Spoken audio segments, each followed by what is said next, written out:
This is Amir, and let's just have a quick read through it. Amir enters into a contract with a customer to construct a stadium for consideration of 100 million. So our sales value is 100 million. The contract is expected to take 2 years to complete. 31st of December, Amir has incurred costs of 24 million. Cost of completion are 20 million. In addition, Amir's purchased plant and equipment at a cost of 16 million. The plant was purchased at the beginning of the contract and will have no residual value at the end of the 2-year contract. Depreciation on the plant is to be allocated on a straight line basis. Amir measures progress on contract using an output method based on the value of work certified date. So the value of work certified in reality is an independent surveyor who goes around and works out the sale value of the work to date. So we're looking at progress based on revenue, the overall price. We follow exactly the same format as with the previous question. We look at the overall contract, we look at progress, and then we work out our profit or loss entries, and then finally the statement of financial position.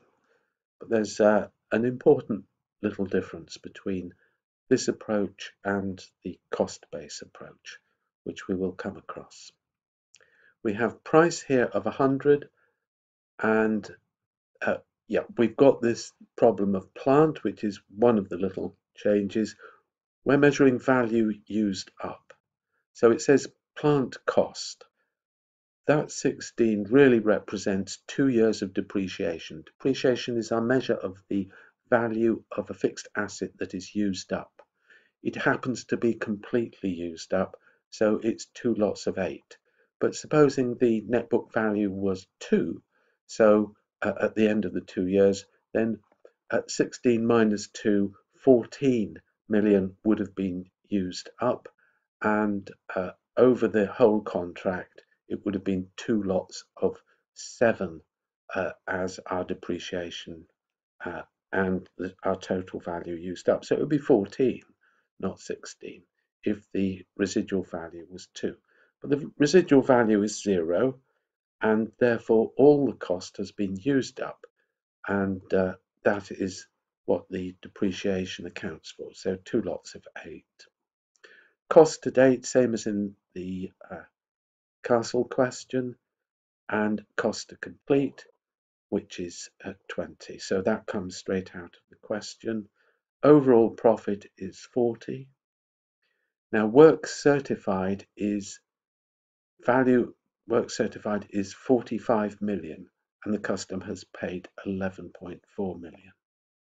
So that is the critical difference. It's not based on cost, it's based on a different measure that is work certified. So the surveyor has gone round the site and worked out that the current retail sale contract value of the work done so far is 45 million. So a very important judgment, because it has a significant effect on the accounts. The overall price is 100, so our percentage completion is 45%. We then do the same as we did in the cost-based question. We take the percentage and apply it to the revenue and to the costs. We apply it to the revenue, so 45% of 100 is 45 million, and we apply it to the costs. The costs are our total costs, so the 2 lots of depreciation coming to 16, costs incurred so far is 24, and our estimated cost to complete is 20. So the total cost is the sum of those 3 figures, and we want to charge 45% of it because our progress rate is 45%. We did exactly the same when we looked at a cost-based solution. So we apply that percentage and we come to 27. Now that introduces a slightly new problem, which we'll mention in a moment. But the cost of sales is going to be 27. In the statement of financial position, we've got at the end of 1 year, we've got our net book value, which is going to be the 16 minus the 8 depreciation. And here is a little innovation which will happen with work certified approach.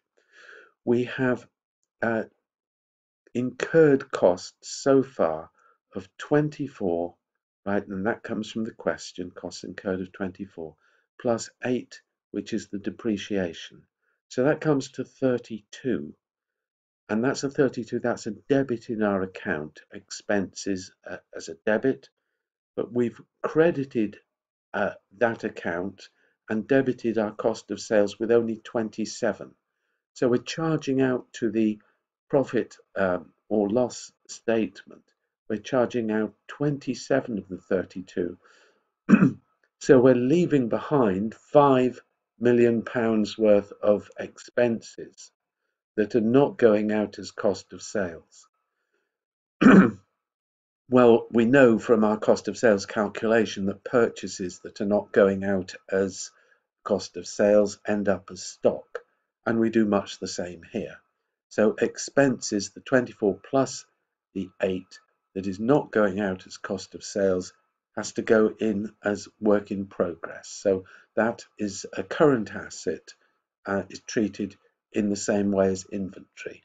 It's slightly different because we can't sort of go up and kick it, and you know, it's not a physical object, because some of it is depreciation.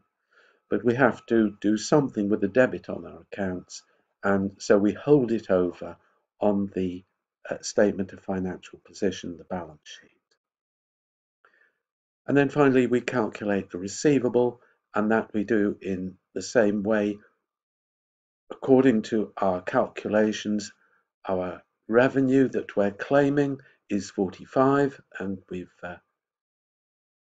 claimed it as, sorry, here it is, the revenue we've claimed is 45, and we've paid 11.4 of that, so there's an outstanding amount of 33.6.